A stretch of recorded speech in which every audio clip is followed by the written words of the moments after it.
சண்முகபரணி சீரியலில் இப்போ ஒரு அட்டகாசமான எபிசோட் வந்திருக்கு. மிஸ் பண்ணாமல் ஃபுல்லோடையும் கேளுங்க. அதுக்கு நீங்கள் எப்படின்னு பிடிச்சிருந்துச்சுன்னா லைக் பண்ண பாருங்கள். ரொம்ப பிடிச்சிருந்துச்சுன்னா சேனலுக்கு வந்து சப்ஸ்கிரைப் பண்ணி கண்டினியூஸாக ஆதரவு வந்துட்டாங்க. சண்முகம் வந்து அப்படியே சாப்பிட்லான்னு சொல்லிட்டு உட்காந்துருக்காங்க. அப்போன்னு பார்த்து நம்ம பரணி வந்து ஃபோன் அடிக்கிறாங்க அவங்க அம்மாவுக்கு. என்னம்மா திடீர்னு ஃபோன் அடிச்சிருக்க? நாளைக்கு வெளியில் போகணுண்டி, அதனால தான் உங்ககிட்ட ஆட்டோவில் போகலாமா வேணாமான்னு சொல்லி கேட்கலான் தான் நான் உங்ககிட்ட வந்து ஃபோன் அடித்து கேட்டேன். இப்போதைக்கு வந்து கார் டாக்ஸியில் வேணால் போமா, சவுந்தரபாண்டி வந்து கொடுக்க மாட்டேன்னு சொன்னார்னா சொல்லுமா, நான் வந்து அரேஞ்ச் பண்ணி தரேங்கிற மாதிரி தான் சொல்கிறாங்க. அந்த இடத்துல நம்ம பரணி சரிம்மான்னு சொல்லி ஃபோனை வந்து வச்சிடுறாங்க. ஒரு பக்கம் பரணி எதுக்காத்தா வந்து அவள் ஃபோனில் வந்து பேசிக்கிட்டு இருந்தா உங்கள் அம்மா அப்படின்னு சொல்லி தெரிஞ்சுக்கலான் இருக்கேன். வைகுண்டம் வந்து கேட்டுட்ருக்காங்க அந்த இடத்துல. அப்போன்னு பார்த்து நம்ம பரணி வந்து சொல்கிறாங்க, கோர்ட்டில் போய் சாட்சி சொல்லணும்ல, நேற்று என்ன நடந்துச்சு ஏது நடந்துச்சுன்னு அதை சொல்லலாம் தான் இருக்காங்க. சில பேர் வந்து காத்துக்கிட்டு இருக்காங்க இதுக்காக தான் அப்படின்னு சொல்லிட்டு இருக்காங்க. அந்த இடத்துல ஒன்றும் சாப்பிடாமல் கொள்ளாமல் வந்து அப்படியே ரூம்குள்ளே வந்து போகிறாங்க. ஏடா சில கவலையா அப்படின்னு சொல்லும்போது அதெல்லாம் ஒன்றும் இல்லை. திருப்பியும் ஃபோன் அடிக்கிறாங்க நம்ம பாக்கியத்துக்கு. நம்ம பரணி, அம்மா பீரோக்குள்ளே ஒரு ப்ளூ கலர் ஃபைல்லாம் இருக்குல்ல, என்னோடய டாக்குமெண்ட் எல்லாம் படிப்பு சம்மந்தப்பட்டது. ஆமாம் இருக்குது, அதை மட்டும் எடுத்து கொடுத்துருமா. எதுக்காக அதை கேட்குற? எனக்கு ஒன்றும் புரியலையே. நான் வந்து அமெரிக்காவில் போய் படிக்கலான் இருக்கேம்மா. என்னோடய அடுத்த டிகிரியை வந்து கம்ப்ளீட் பண்ணணும்னு ஆசைப்பட்றேன். அதுக்காக தான் சொல்கிறாங்க அந்த இடத்துல. என்னடி திருப்பியும் படிக்க போகிறேங்கிற? இத்தனை நாளாக எனக்கு செட் ஆகாத மாதிரி தெரிஞ்சிச்சு. ஆனால் இப்போ நான் அங்கே படிக்கிறது தான் எனக்கு செட் ஆகும்னு தோணுதுமா. அதனால தான் நான் போகணுன்னு ஆசைப்பட்றேன். சிவபாலன்ட்ட கொடுத்து விட்ரு அப்படின்னு சொல்லிட்டு மாதம் வந்து ஃபோனை வந்து வச்சிடுறாங்க. என்னடா அது இப்படியெல்லாம் நடக்குதுங்கிற மாதிரி சோகத்தில் இருக்காங்க. நம்ம சூடாமணிக்கிட்ட இதெல்லாம் சொல்லணும்னு சொல்லிட்டு வாசல் கிட்ட வராங்க. சூடாமணியை வந்து ஒரு மரமாக நினச்சி ஃபீல் பண்ணி கட்டிப்பிடிச்சி, நான் இது மாதிரிலாம் வேணும்னு பண்ணலம்மா, எனக்கு மனசெல்லாம் வலிக்குதுமா, என்னை விட்டு எல்லாரும் போக போகிறாங்கன்னு நினச்சாலே எனக்கு கவலையாக இருக்குது. அவள் வெளிநாடு போய் படிக்கட்டும், அதிலெல்லாம் நான் தடுக்கிறதுக்கெலாம் நான் எதுவும் சொல்ல மாட்டேன். ஆனால் இந்த வீட்டில் அவள் இல்லைனா எல்லோரும் ரொம்ப கஷ்டப்படுவாங்கன்னு தாம்மா நான் நினைக்கிறேங்கிற மாதிரி ஃபீலிங்காக வந்து பேசிகிட்டு இருக்காங்க. அந்த இடத்துல நம்ம நம்ம சண்முகம் வந்து திங்க் பண்ணுற மாதிரி காட்டுறாங்க. அந்த இடத்துல ஒரு பக்கம் என்ன செய்கிறதுனே தெரியாமல் இருக்காங்க. அடுத்த நாள் காலையில் பொழுது வந்து விடிஞ்சிருச்சு. சவுந்தரபாண்டி வந்து வழக்கறிஞரை வந்து வர சொல்லியிருக்காங்க. சவுந்தரபாண்டி வழக்கறிஞர் வந்தோன்னே வந்து இன்றைக்கி எப்படி இருந்தாலும் சண்முகத்தை வந்து மாட்டி விட்டே ஆகணும். அதுக்கு என்னென்ன செய்யணுமோ அது எல்லாம் சூப்பராக செஞ்சுருங்க. அது நம்ம கையில் ஒன்றும் இல்லை. என்னங்க சொல்கிறீங்க? இவ்வளோ பெரிய விஷயம் நடந்திருக்கு, நம்ம கையில் ஒன்றும் இல்லைன்னு சொன்னால் என்ன சொல்லிகிட்டு இருக்கீங்க அப்படின்னு நம்ம சவுந்தரபாண்டி வந்து கேட்குறாங்க. முதல்ல வந்து பாக்கியம்மா என்ன சொல்கிறாங்கங்கிற பொறுத்து தான் வந்து நமக்கு எது நடக்குதோ அது நடக்கும், சரிங்களா? அவங்க மாட்டுக்கும் இதுக்கும் சண்முகத்துக்கும் எந்த விதத்துலையும் சம்மந்தம் இல்லைன்ட்டாங்கன்னா என்ன சொல்லுவீங்க? என் பொண்டாட்டி எனக்கு போய் சொல்ல மாட்டா? ஏய் முத்துப்பாண்டி போய் அம்மாவை கூட்டிகிட்டு வாடா அப்படின்னு சொல்லும்போது, அம்மாக்காக ஜூஸ் இதெல்லாம் எடுத்துகிட்டு போகிறேன் குடிச்சிட்டு வருவாங்கன்னு சொன்னேன். ஜூஸ் கொண்டு போய் கொடுக்குறாங்க. குடிச்சு முடிச்சுட்டு அப்படியே வெளியில் வந்து வராங்க. ஏய் வழக்கறிஞர் வந்திருக்காங்க, எனக்கு முதல்ல சாமி கும்பிடணும், நான் சாமி கும்பிட்டுட்டு வந்துடுறேன்னு சொன்னேன். சிவபாலன், எசக்கி, முத்துப்பாண்டி, அப்புறம் அவங்க அம்மா பாக்கியம் 3 பேரும் வந்து சாமி ரூமில் வந்து சாமி கும்பிட்டுட்டு இருக்காங்க. சிவபாலனுக்கு மட்டும் தனியாக வந்து நெத்தியில் வந்து வச்சு விட்றாங்க விபூதி. ஒரு பக்கம் எசக்கி வந்து காட்டுறாங்க வைக்கல. நீ போய் முத்துப்பாண்டி பக்கத்தில் நின்றுமான்னு சொன்னோன்னே முத்துப்பாண்டிக்கும் எசக்கியும் வச்சு விட்றாங்க. அப்படியே காலில் விழுந்து ஆசீர்வாதம் பண்ணுறாங்க 2 பேரையும்.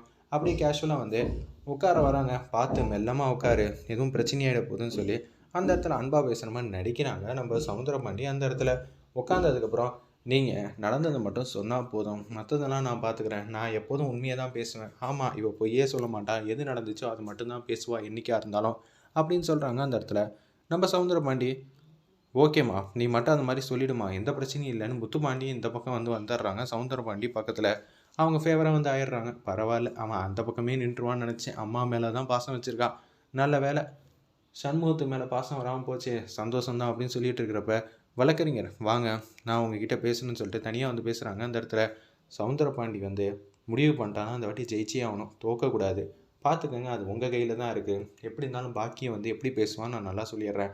அவளை ரொம்ப நேரம்லாம் பேச வச்சிடாதீங்க, என்ன நடந்துச்சு அதை மட்டும் அவள் சொல்லட்டும், பாக்கியம்தான் நீங்களே உங்கள் கருத்துக்களை வந்து சொல்லி முடிச்சிருங்க. சரிங்க, இதை மட்டும் சொல்லாதீங்க, மேற்படி வந்து ஏதாவது திணிச்சு சொல்லுங்கள், அப்போ தானே வந்து பெருசாக வந்து கிடைக்கும் அப்படின்னு சொல்லிட்டு இருக்காங்க. அந்த இடத்துல சரிங்க, இந்த வாட்டி கன்ஃபார்மாக நம்ம ஜெயிச்சிடலாம், பாக்கியம்மா மட்டும் சொல்லிட்டாங்கன்னா போதும், அதுக்கு நான் கேரண்டிங்கிற மாதிரி தான் சவுந்தரபாண்டி வந்து பேசிகிட்டு இருக்காங்க.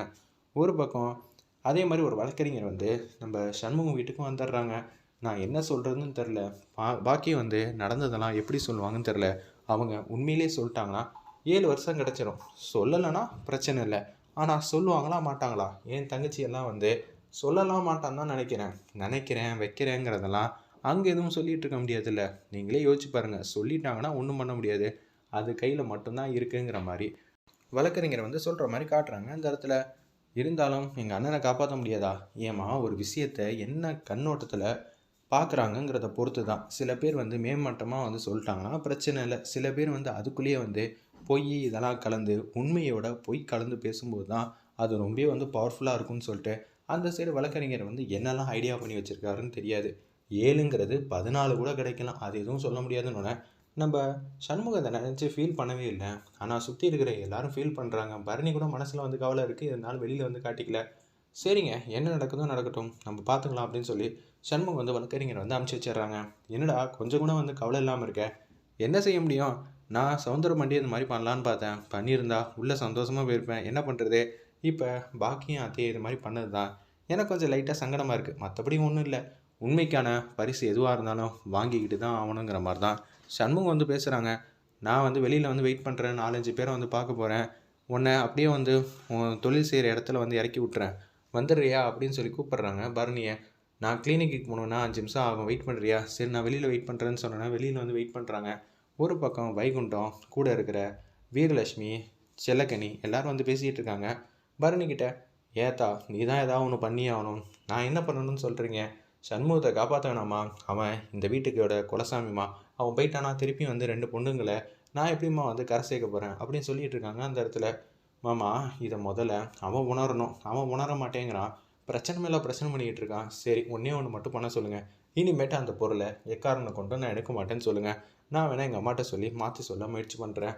சரிம்மா போய் வந்து நான் சொன்னேன்னு சொல்லி கூட்டிட்டு வான்னோனே, செல்லக்கனி, வீரலட்சுமி வெளியில வந்து குடுகுடுன்னு ஓடுறாங்க. ஓடி போயிட்டு அப்படியே சண்முகத்த கூட்டிட்டு வர மாரி காட்டுறாங்க. சண்முகம் வந்தோனே, "என்ன விஷயம்? எனக்கு ஒண்ணும் புரியலையே! நீ அந்த பொருள வந்து எடுக்க மாட்டேன்னு சத்தியம் பண்ணு. நான் வந்து எங்க அம்மாகிட்ட பேசி உன்ன காப்பாத்துறேன்." "ஏய் என்னல காமெடி பண்ணிட்டு இருக்கீங்களா? நான்லாம் எதுக்காக சத்தியம் பண்ணணும்? அதுக்கெல்லாம் வாய்ப்பே இல்ல. நான் தப்பு பண்ணிட்டேன். என்ன ஒண்ணுன்னா, திருப்பி வந்து நான் உள்ள போயிட்டு திருப்பி வெளில வந்தோனே, மொத வேலை என்னங்கிற? நம்ப சௌந்தரபாண்டியன பத்திரமா வந்து அனுப்பிச்சு வைக்கிறது தான் என்னோட மொத வேலை. பார்த்தீங்களா மாமா? இவன தான் காப்பாத்தணும்னு சொல்றீங்களா? இவன காப்பாத்தி என்ன பிரயோஜனம்? 10 பைசா கூட பிரயோஜனம் இல்ல. இவன் இப்படிதான் என் வாழ்க்கையே இப்படிதான் தொலைச்சிட்டு வந்து அலைய போறான் அப்படின்னு சொல்றாங்க. ஏன்ல நீ இப்படி பண்ணிக்கிட்டு இருக்க? கொஞ்சமாவது வந்து புத்தியோட பேசுங்கிற மாரி வைகுண்டம் வந்து சத்தம் போட்டுறாங்க. நான் அந்த பொருள எடுக்கக்கூடாதுன்னா, நாளைக்கு என் தங்கச்சிய வந்து எவனா வம்பிழுப்பான். அப்புறம் பரணிய வம்பிழுப்பாய்ங்க. நான் கைய கட்டிட்டு, "சார் சார் மன்னிச்சிடுங்க சார், விட்டுருங்க சார்ன்னு" சொல்லி கெஞ்ச சொல்றீங்களா? எனக்கு ஏதாவது ஒரு பிரச்சனைனா, அவமானம்னா நான் தாங்கிப்பேன். உங்களுக்கு ஏதாவதுன்னா என்னால எப்படி தாங்க முடியும்? நான் செய்யறது தான் செய்வேன். என்னை யாராலயும் தடுக்க முடியாதுங்கிற மாரி நம்ப சண்முகம் வந்து அதிரடியா வந்து பேசிட்டு இருக்காங்க. மாமா இவன்லாம் சத்தியமா வந்து திருந்துற ஜென்மமே இல்ல. நீயாவது தயவு செஞ்சு புரிஞ்சுக்கங்கம்மா. எப்படி இருந்தாலும் வந்து கூட்டிட்டு போம்மா. பாக்கியத்து மனச வந்து மாத்தணும். என்னாலலாம் முடியாது மாமா. நான் எனக்கு வேலைக்கு டைம் ஆயிடுச்சுன்னு சொல்லிட்டு, சண்முகம் பைக்ல ஏறி அப்படியே சல்லுன்னு போயிட்டாங்க. சண்முகம் போனா போட்டும். நம்ப வந்து பாக்கியத்துக்கிட்ட பேசிட்டு வந்துருவோம்னு சொல்லி, வீரலட்சுமி, செல்லக்கனி, அப்புறம் வைகுண்டம் 3 பேரும் ஆட்டோல வந்து இறங்குறாங்க. அப்பன்னு பார்த்து தான் வீல் சேர வந்து ரெடி பண்ணிட்டு இருக்காங்க. நம்ம முத்துப்பாண்டி, "எதுக்குடா வீல் சேர் ரெடி பண்ணிட்டு இருக்க? ஒரு நாள் தானடா. அதுக்கப்புறம் இதுக்கெல்லாம் தேவையே இருக்காது. சரியா?" அப்படின்னு சொல்லிட்டு இருக்காங்க. நம்ப சௌந்தரபாண்டி வந்து முத்துப்பாண்டி கிட்ட, இவங்க 3 பேரும் வந்து இறங்குறத பார்த்தோன்னே, என்ன இவங்க 3 பேரும் ஒண்ணா இறங்குறாய்ங்க? ஒருவேளை பாக்கியத்தோட மனச வந்து மாத்தவா இருக்குமோ? சரி, அப்பன்னா பாக்கியம் என்ன முடிவு பண்ணியிருக்கான்னு சொல்லி யோசிக்கலாம். இவங்கள பேச விட்டுன்னு நினைக்கிறாங்களா? இல்ல இவங்கள கண்டிப்பா வந்து பேசுனா, மனச மாத்தி விட்டுருவாங்கன்னு சொல்லி, இவங்கள அப்படியே அனுப்பிச்சு வச்சுருவாங்களான்னு சொல்லி வெயிட் பண்ணி பார்ப்போம்.